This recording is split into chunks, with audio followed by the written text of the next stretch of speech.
जय सिया राम। या देवी सर्वभूतेषु विद्यारूपेण संस्थिता नमस्तस्यै नमस्तस्यै नमस्तस्यै नमो नमः। आज हम इस वीडियो में बात करेंगे वसंत पंचमी के बारे में। वसंत पंचमी का पर्व कब मनाया जाएगा, इस दिन पूजा का शुभ मुहूर्त क्या है, वसंत पंचमी पर पीले रंग का क्या महत्व है और हमें माता शारदा की पूजा अर्चना कैसे करनी चाहिए जिससे कि उनकी कृपा हमें प्राप्त हो सके। आप मेरे साथ इस वीडियो में आखिर तक बने रहिएगा, क्योंकि मैं आपको वसंत पंचमी पर आप कौन से छोटे और सरल उपाय कर सकते हैं जिसके द्वारा माता को प्रसन्न कर सके और उनकी कृपा हम प्राप्त कर सके, ये भी बताऊंगी। तो चलिए सबसे पहले हम बात करते हैं मुहूर्त के बारे में। वसंत पंचमी का इस बार पर्व जो है वो मनाया जाएगा शनिवार को 5 फरवरी 2022 को। इस दिन बेहद ही शुभ संयोग बन रहा है। पंचमी तिथि होगी और 5 ही तारीख होगी। जो पंचमी तिथि है वो आरंभ होगी रात को 3:50 पर और वो समाप्त होगी अगले दिन 6 फरवरी को 3:45 पर रात को। तो जो वसंत पंचमी का पर्व है ये मनाया जाएगा 5 फरवरी 2022 को। इस दिन पूजा का शुभ मुहूर्त सुबह होगा 7:07 से आरंभ होगा और समाप्त होगा दोपहर 12:35 पर। राहु काल आरंभ होगा सुबह 9:51 पर और समाप्त होगा 11:13 पर। राहु काल में कोई भी शुभ कार्य नहीं करना चाहिए, इसीलिए आप राहु काल में पूजन ना करें तो अच्छा है। अब हम बात करते हैं वसंत पंचमी के बारे में। भारत में हर रोज एक पर्व होता है, एक त्योहार होता है, परंतु माघ मास के शुक्ल पक्ष की पंचमी तिथि को मनाए जाने वाले पर्व यानी कि सरस्वती पूजन का अपने आप में एक महत्व है। भगवती सरस्वती जी विद्या, ज्ञान, बुद्धि और वाणी की अधिष्ठात्री देवी हैं। ये संगीत की देवी भी कही जाती है। भगवती शारदा का मूल स्थान जो है वो अमृत में प्रकाश पुंज है। वसंत पंचमी के दिन ही भगवती सरस्वती जी का आविर्भाव हुआ था, यानी कि इस दिन माता की उत्पत्ति हुई थी माता सरस्वती जी की। इसीलिए इस दिन इनकी पूजा अर्चना करने का विशेष महत्व है। हमें दुर्गा सप्तशती में भी इसका वर्णन मिलता है। जो माता सरस्वती जी हैं ये विद्या की अधिष्ठात्री देवी कही जाती हैं और विद्या को सभी धनों में प्रधान माना गया है। विद्या से ही अमृतपान किया जा सकता है। जैसा कि मैंने आपको कहा कि हमको माता सरस्वती जी का वर्णन दुर्गा सप्तशती में भी मिलता है। हमको दुर्गा सप्तशती में माता आद्या शक्ति के 3 रूपों का वर्णन मिलता है, यानी कि माता महाकाली, माता महालक्ष्मी और माता महासरस्वती जी। इसका वर्णन हमें देवी भागवत एवं ब्रह्म वैवर्त पुराण में भी मिलता है। इसमें ये कथा आती है कि पूर्व काल की बात है, जो भगवान श्रीमन नारायण हैं, उन्होंने वाल्मीकि जी को सरस्वती जी का मंत्र दिया था। उस मंत्र के जप के प्रभाव से ही जो वाल्मीकि जी थे उनमें कवित्व शक्ति उत्पन्न हुई थी और वो रामायण जैसे महाकाव्य की रचना कर पाए थे। वो एक अष्टाक्षर मंत्र था जो श्रीमन नारायण जी ने वाल्मीकि जी को दिया था। वो मंत्र क्या है, चलिए वो जान लेते हैं। वो मंत्र बहुत छोटा सा मंत्र है। वो मंत्र है श्रीम ह्लीम सरस्वते स्वाहा, श्रीम ह्लीम सरस्वते स्वाहा।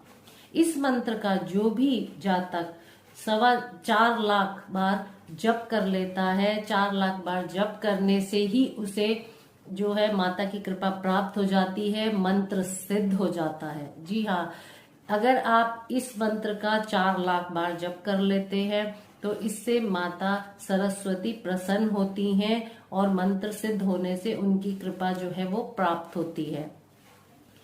जो वसंत ऋतु है इसका विशेष महत्व इसीलिए है क्योंकि वसंत में ये पर्व आता है और गीता में श्री कृष्ण भगवान ने कहा है कि ऋतु नाम कुसुमाकरः, यानी कि ऋतुओं में मैं वसंत हूँ। ये कहकर भगवान श्री कृष्ण ने वसंत को अपना स्वरूप बताया है।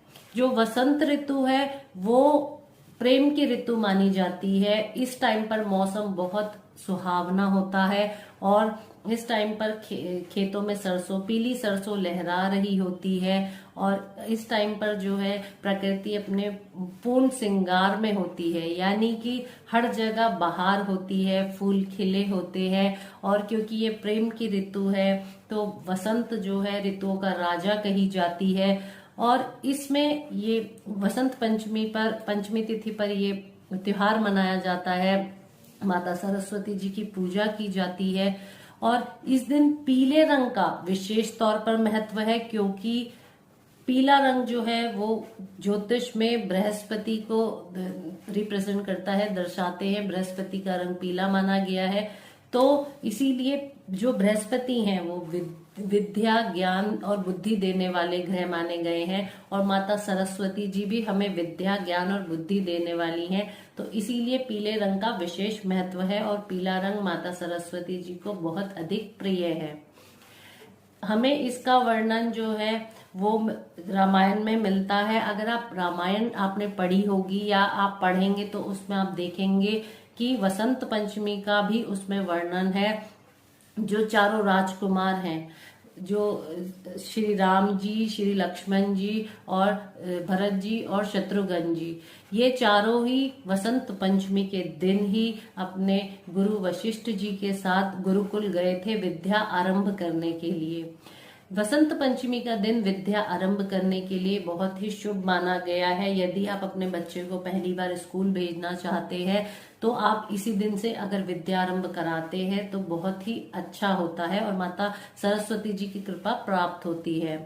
इस दिन आप, यदि आपका विवाह के लिए कोई मुहूर्त नहीं निकल पा रहा तो इस दिन विवाह किया जा सकता है, क्योंकि ये अनसूझ होता है साया, यानी कि इसको सुझाना नहीं पड़ता है। इस दिन आप कोई भी शुभ कार्य कर सकते हैं, गृह प्रवेश कर सकते हैं, कोई वाहन खरीद सकते हैं, गृह निर्माण आरंभ कर सकते हैं।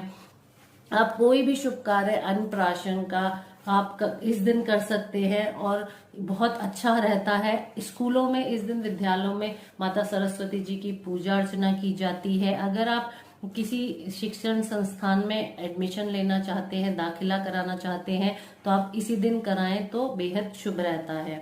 गोस्वामी तुलसीदास जी कहते हैं, पुनि बदऊ सारद सुर सरिता, जुगल पुनीत मनोहर चरिता, मंजन पान पाप हर एका, कहत सुनत एक हर अविवेका। अर्थात जो माता गंगा जी हैं और जो माता सरस्वती जी हैं, दोनों एक समान हैं, दोनों ही पवित्र कारिणी हैं। जो माता गंगा जी हैं वो पाप हारनी हैं और जो माता सरस्वती जी हैं ये अविवेक हारनी हैं। अब हम ये जान लेते हैं कि आप वसंत पंचमी के दिन ऐसे कौन से छोटे और सरल उपाय कर सकते हैं जिनको करने से माता की कृपा आप प्राप्त कर सकते हैं।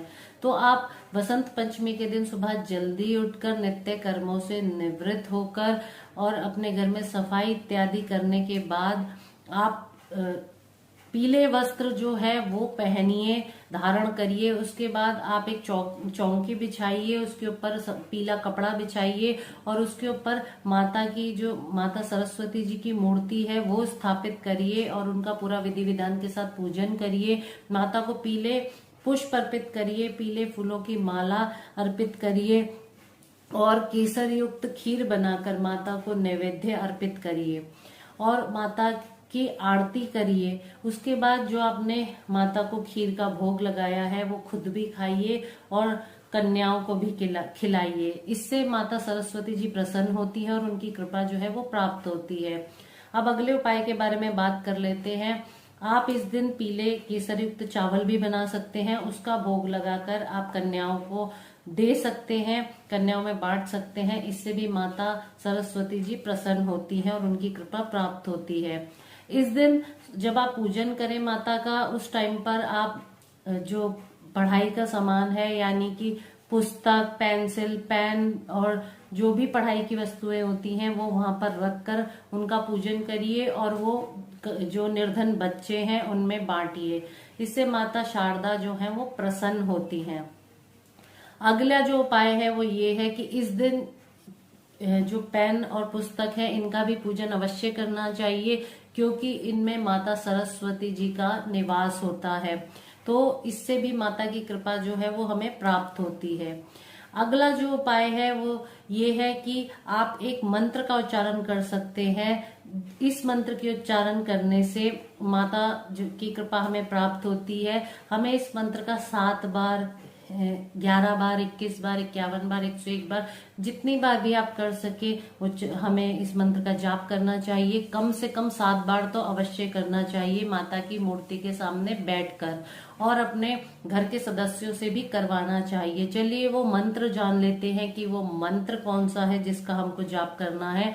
वो मंत्र है सरस्वते महाभागे विदय कमल लोचने विद्या रूपे विशालाक्षी विद्या देही नमोस्तुते। मैं दोबारा से मंत्र बोल देती हूँ।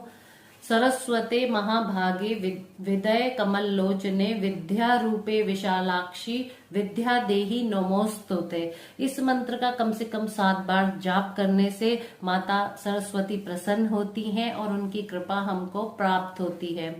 तो मैं उम्मीद करती हूँ कि आज की मेरी ये वीडियो आपको पसंद आएगी और आप इससे लाभान्वित होंगे।